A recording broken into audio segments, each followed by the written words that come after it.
ولادت باسعادت، کس طرح تصور میں وہ جانے حیا آئے، تصویر کھینچے کہ کیسے اس برق مجسم کی۔ لب تاریخ سندھ کے مورخ خداداد خان کے مطابق لال شہباز قلندر کی ولادت کا قصہ کچھ یوں ہے۔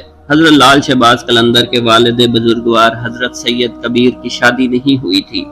ایک رات حضرت کبیر نے خواب میں دیکھا کہ نہایت پرفضا مقام ہے، ہر جانب دلکش باغات اور سبزہ ہے، میوہ جات درخت ہیں، ان کے قریب صاف و شفاف پانی کی نہریں بہہ رہی ہیں، طائران خان الحان نغمے گا رہے ہیں۔ اچانک ایک گوشے سے سرخ رنگ والا ایک خوبصورت بچہ نمودار ہوتا ہے اور آپ سے مخاطب ہو کر کہتا ہے مجھے ان سے باہر لائیے۔ حضرت سید کبیر کچھ دیر تک خوبصورت بچے کو دیکھتے رہے، پھر مسکراتے ہوئے فرمایا جنت سے باہر آنا افضل ہے۔ جیسے ہی حضرت سید کبیر کی زبان سے یہ الفاظ ادا ہوئے وہ خوبصورت بچہ نظروں سے اوجھل ہو گیا۔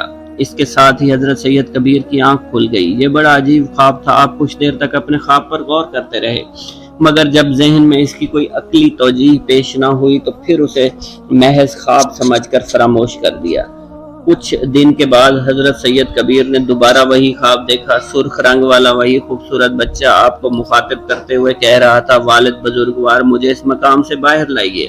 حضرت سید کبیر نے بچے کی بات سن کر اپنا پھر وہی جواب دہرایا کہ جنت سے باہر آنا افضل ہے۔ آپ اس کی بار بچہ خاموش نہیں رہا، اس سے کہا دنیا میں ظاہر ہونا بھی اچھا ہے۔ یہ کہہ کر وہ بچہ پھر غائب ہو گیا۔ بچے کے نظروں سے اوجھل ہوتے ہی سید کبیر بیدار ہو گئے۔ صبح صادق کا وقت تھا۔ تھوڑی دیر بعد فجر کی اذان شروع ہو گئی۔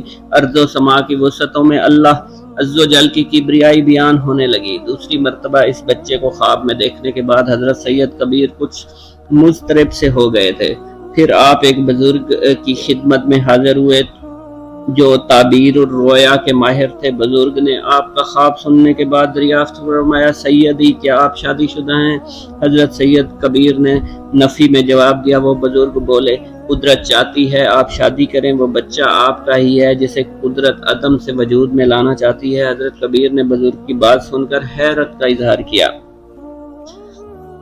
وہ بزرگ آپ کو حیران دیکھ کر بولے آپ کو حق تعالیٰ سے امید رکھنا چاہیے کہ وہ ایک غیر معمولی بچہ ہوگا۔ حضرت سید کبیر ابھی شادی نہیں کرنا چاہتے تھے، مگر بزرگ کی ہدایت کے بعد آپ کا ارادہ بدل گیا۔ آپ نے اپنے بعض بے تکلف دوستوں کے سامنے اس خواہش کا اظہار کیا۔ پھر یہ خبر اٹھتے اٹھتے اس وقت ہرات کے بادشاہ کے کانوں تک پہنچی اور اس نے اپنی عفیفہ بیٹی کا نکاح آپ سے فرما دیا۔ لب تاریخ کی روایت کے مطابق ہرات کے بادشاہ نے بھی ایک رات خواب میں دیکھا کہ اسے خواب میں ہدایت کی گئی ہے وہ اپنی بیٹی کا عقد حضرت سید کبیر سے کر دے۔ الغرض سے شادی ہو گئی۔ پھر حضرت لال شہباز قلندر رحمت اللہ علیہ اس جہان فانی میں تشریف لائے۔ لب تاریخ کے مؤلف نے بادشاہ اور اس کی بلند کردار بیٹی کے نام تحریر نہیں کیے۔ کتب سیر میں منقول ہے حضرت لال شہباز قلندر جب والدہ کے پیٹ میں موجود تھے تو ان کو ایک رات حضرت رابعہ بصریہ کی زیارت ہوئی اور انہوں نے آپ کی والدہ سے فرمایا میری بیٹی میں تم کو یہ بشارت دیتی ہوں کہ تمہارا فرزند اللہ عز و جل کا محبوب اور اس کی مخلوق کا برگزیدہ اور مشہور قلندر ہوگا اور اس کی ذات سے اللہ بے شمار گناہ گاروں کی توبہ قبول فرمائے گا۔ میری بیٹی جب وہ پیدا ہو تو اس کے دونوں کانوں میں بلند آواز سے کلمہ طیبہ کہنا اور اپنے فرزند کو میرا سلام کہنا۔ چنانچہ حضرت لال شہباز قلندر پیدا ہوئے تو آپ کی والدہ نے حضرت رابعہ بصریہ کے فرمان کے مطابق عمل کیا اور یہ یقین کر لیا کہ میرا فرزند اللہ عز و جل کا محبوب اور اس کے دین کا خیر خواہ ہوگا۔ حضرت لال شہباز قلندر کی عمر مبارک 6 برس ہوئی تو ایک دن آپ کے والد بزرگوار نے غور سے اپنے بیٹے کے نقوش دیکھے۔ حضرت لال شہباز قلندر کی صورت ہو بہو اس بچے سے ملتی تھی جسے آپ نے 2 مرتبہ خواب میں دیکھا تھا۔ قلندر نامی سندھی کے مصنف حکیم فتح محمد سیوانی کے مطابق حضرت لال شہباز قلندر کی تاریخ ولادت اور تاریخ وصال ذیل کے مصروں سے بخوبی عیاں ہے۔ بدر کن رنج از فلک کرامت، سن عمرش ولی اللہ وفاتش، سروش غیب می گوید برحمت، 650 ہجری تاریخ وفات۔ اس کے مطابق سن ولادت 538 ہجری نکلتا ہے، جبکہ لب تاریخ سندھ کے مطابق 573 بمطابق 1177 عیسوی ہے۔ ہے تجھ کو اختیار مٹا دے کہ شاد کر، تیرا ہی گھر ہے یہ دل سوزاں کہیں جسے۔ حضرت لال شہباز قلندر کے چہرہ مبارک پر اس قدر حسن و جمال تھا کہ آپ کی پیشانی کے نور سے 14ویں کے چاند کی چاندنی بھی مات ہوتی تھی۔ تبریز آذربائیجان سے 40 میل کے فاصلے پر مروند واقع ہے۔ اس میں ایک قلعہ اور خوبصورت مسجد ہے اور مروند کو چاروں طرف سے باغات نے گھیرا ہوا ہے۔ انہی باغات، مسجد اور دیگر تاریخی جگہوں پر روحانیت کے اس پروانے نے اپنی زندگی کے ابتدائی دن گزارے اور ریاضت و ولایت کی منازل طے کرتا ہوا ایک دن شہباز قلندر کے نام سے مشہور ہوا، جس کی ذوفشانی سے آج 7 شریف منور اور تاباں ہے۔ جس نام کے صدقے میں ملی دولت کونین، وہ نام میرے صلی علی ورد زبان ہے۔ حضرت لال شہباز قلندر کا رجحان بچپن ہی سے دینی علوم کی طرف تھا۔ آپ کو علم حاصل کرنے کا بے حد شوق تھا۔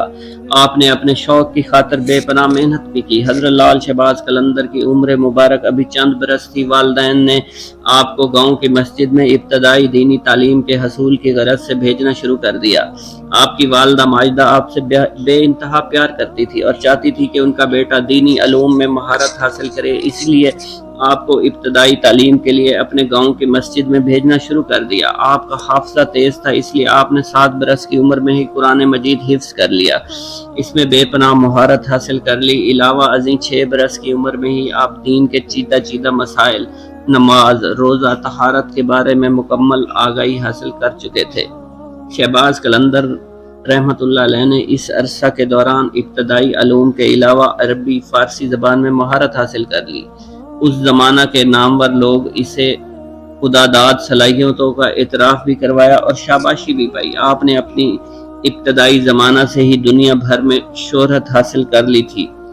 دل میں ہے عشق تو آنکھوں میں نشہ، سر میں ہے سرور، گھر کے آنگن کی مہک گھر کے در و بام میں ہے۔ حضرت لال شہباز قلندر کی شہرت کا عالم تھا کہ آپ جب ملتان تشریف لائے تو اس زمانہ میں وہاں کا حاکم دلی کے حاکم غیاث الدین بلبن کا بیٹا سلطان محمد تھا، جو عالموں، عارفوں، عابدوں کا معتقد قدردان تھا۔ جب اس نے آپ کی آمد کی خبر سنی، آپ کی خدمت اقدس میں حاضر ہوا، تعظیم بجا لایا اور تحائف دینے کے بعد آپ سے ملتان میں قیام کی درخواست کی۔ اس سے بیشتر اس نے حضرت شیخ سعدی شیرازی کو ملتان آنے کی دعوت دی تھی، لیکن وہ اپنی ضعیفی کی وجہ سے نہ آ سکے۔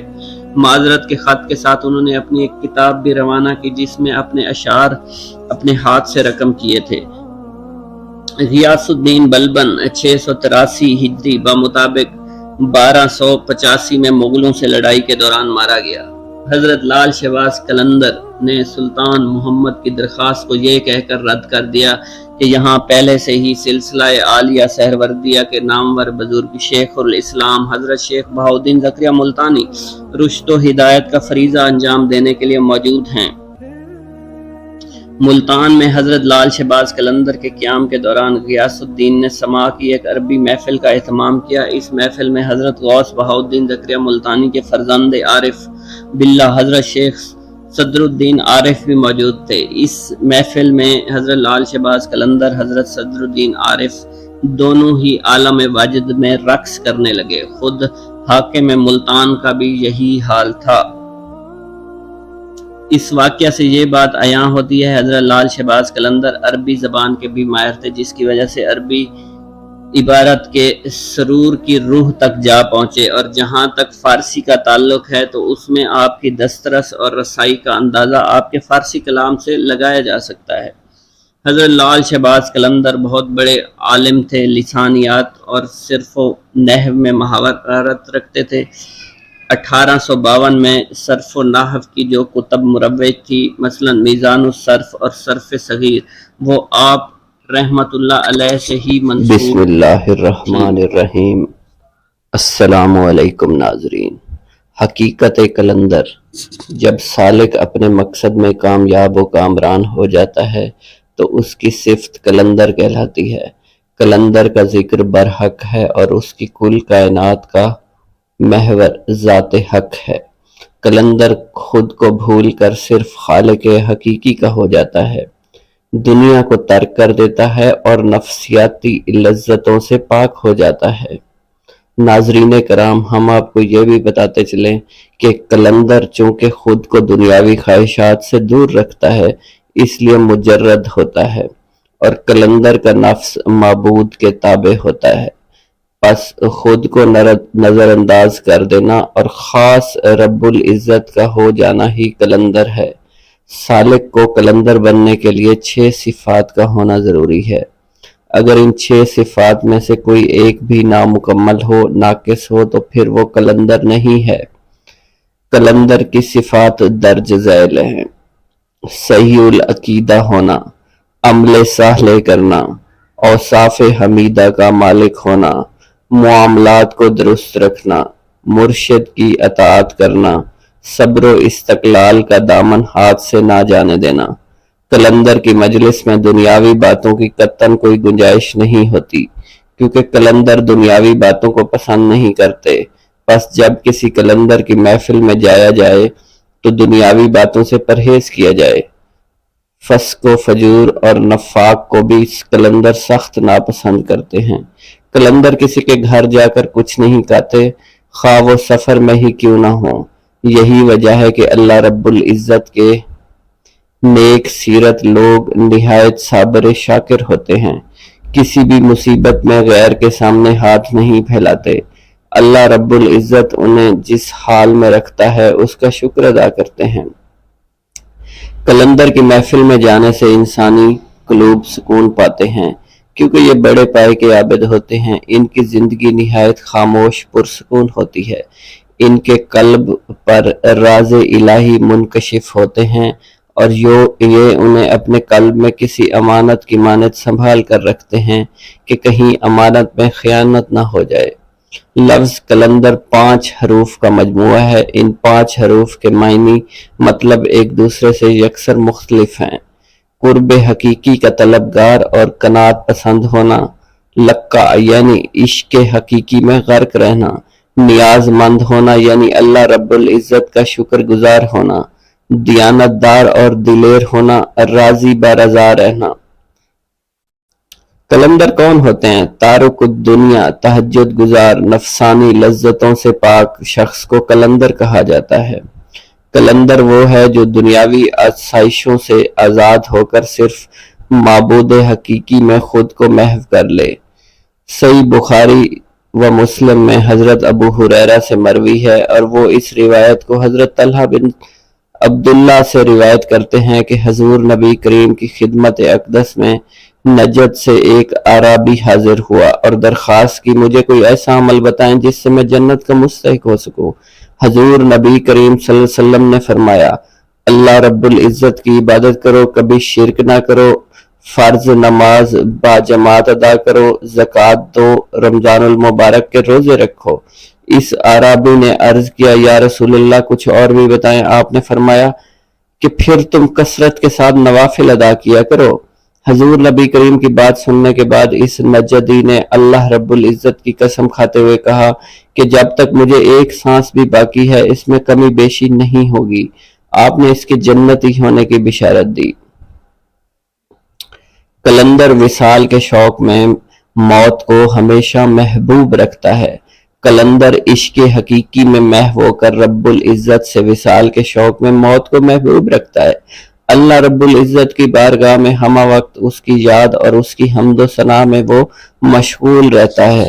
قلندر حق تعالیٰ سے غافل نہیں ہوتے۔ اولیاء اللہ کے گروہ کا ایک خاص طبع جو ایک مخصوص مزاج اور فطرت کے خاص رنگ سے مشروف ہوتا ہے، وہ قلندر کہلاتا ہے۔ ان لوگوں پر ایک عجیب کیفیت طاری ہوتی ہے، یہ ہمہ وقت اپنے سروں پر پہاڑ جیسا بوجھ تصور کرتے ہیں۔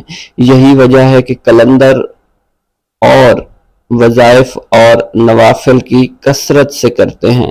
قلندر ایک لمحہ کے لیے بھی حق تعالیٰ سے غافل نہیں ہوتے۔